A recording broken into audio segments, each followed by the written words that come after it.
নগাঁও জিলাৰ কুজিলা ধোপাবৰ সত্ৰত জীৱনৰ বিয়লি বেলা নামৰ অনুষ্ঠানটোৰ ঋদ্ধিগত বৃহস্পতিবাৰে এটি মনোৰম অনুষ্ঠান অনুষ্ঠিত হয়। বিশিষ্ট লেখিকা সুদক্ষ অভিনেত্ৰী গুণদা গোস্বামীৰ পৌৰোহিত্যত বৃহস্পতিবাৰে বিয়লি অনুষ্ঠিত অনুষ্ঠানটোৰ প্ৰতিষ্ঠাপক তথা আশীৰোধৰ অৱসৰী প্ৰধান শিক্ষয়িত্ৰী অৰুণা বৰাই উদ্দেশ্য ব্যাখ্যা কৰি বয়সে গৰকা দুগৰাকীমানক লগত লৈ অৱসৰৰ সময়খিনি নাট ভাওনা নাম কীৰ্তন হাতৰ ফকৰা যোজনা আইনাম বিয়ানাম আদিবোৰৰ মাজত কটাই জীৱনটোক উপভোগ কৰাৰ মানসেৰে জীৱনৰ বিয়লি বেলিকা নামেৰে জন্ম হোৱা অনুষ্ঠানটোৰ এই উদ্দেশ্য বুলি উল্লেখ কৰে।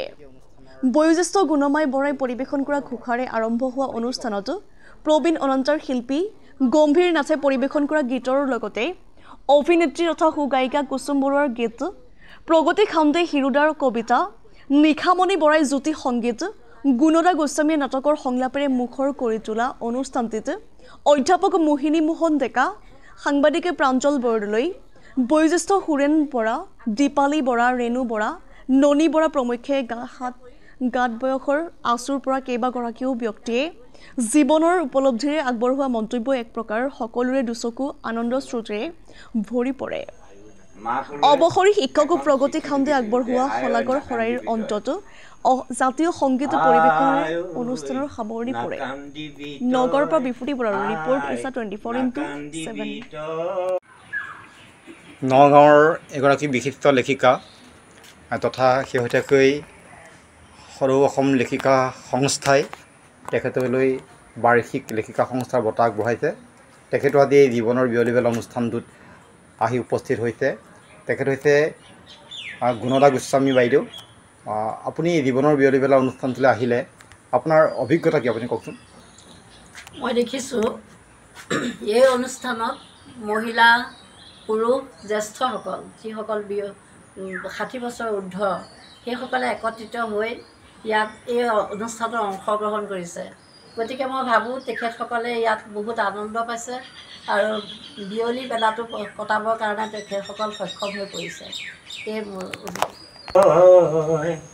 হাজাৰ বিজাৰ জোৱানৰে আমাৰ দেশৰ সীমান্ততে কুশলে আছো মই। আই ঐ নাকান্দিবি তই, আই নাকান্দিবি তই, হিলৈ মাৰিব পাৰিছোঁ আই মই শত্ৰু নিধন কৰিছোঁ, হিলৈ মাৰিব পাৰিছোঁ আই মই শত্ৰু নিধন কৰিছোঁ, তেজ দেখি জুই দেখি মই কৰা নাই ভয়, আই ঐ নাকান্দিবি তই, আই নাকান্দিবি তই, ভনীজনী চিঠিখনি কালিৰ দাগ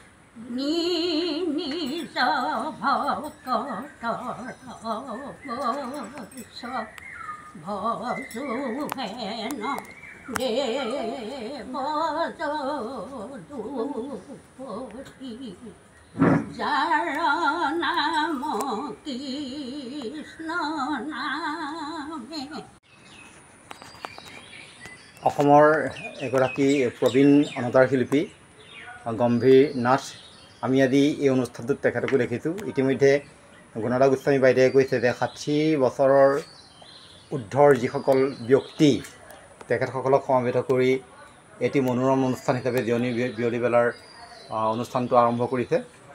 এই সন্দৰ্ভত এগৰাকী শিল্পী হিচাপে নাথদেৱৰ অহিমত কি বাৰু? অতি সুন্দৰ এটি তেখেতৰ চিন্তাধাৰা। তেখেত যিহেতু এগৰাকী বিশিষ্ট লেখিকা, তেখেতৰ অনুভৱ আৰু আই মাতৃসকলক লগত লৈ মই এই অনুষ্ঠানটো গঢ় দিছিলোঁ। তাত প্ৰেৰণা দিলে মোৰ ভতিজাও হয়, যি বোলে এজন শিক্ষক, অৱসৰপ্ৰাপ্ত শিক্ষক প্ৰগতিয়ে নে আমি ভাইটি বুলিয়ে মাতোঁ, ঘূৰি আগবাঢ়ক, আমি আছোঁ। সহায় সহযোগিতা বা প্ৰেৰণা নহ'লে কেতিয়াও আগবাঢ়িব নোৱাৰে। প্ৰেৰণা আচল মূল বস্তু। তুমি একো নাজানা, কিন্তু প্ৰেৰণা হ'ব দিয়ক, পাৰিব দিয়ক, এই সাৰে বহুত ওখলৈ লৈ যায়। সেই তেনেকুৱা এগৰাকী মানে শিক্ষক, সুশিক্ষক, মানে সমাজকৰ্মী, মানে কি বুলি কয়, ভতিজা বুলিয়ে হয় আৰু ভতিজাক মানে প্ৰগতিয়ে মোক আগবঢ়াই নিলে। মই আগবঢ়াই নিয়া মানুহৰ ভিতৰত তেওঁ নাওখন ধৰিলে, যেনেকৈ বঠা ধৰি লৈ গ'ল। আজি বিয়লিবিলাক কেইবাখনো অনুষ্ঠান হৈ গৈছে 23 চনত। তাৰপিছত স্থগিত ৰাখিলোঁ অসুবিধাৰ কাৰণে, কিছুমান অসুবিধা। এতিয়া আজি 1 মে' যিটো তাৰিখ, আজি 24/1, এই 24/1 মে'টো নহয় প্ৰতিষ্ঠা কৰিব লাগিব।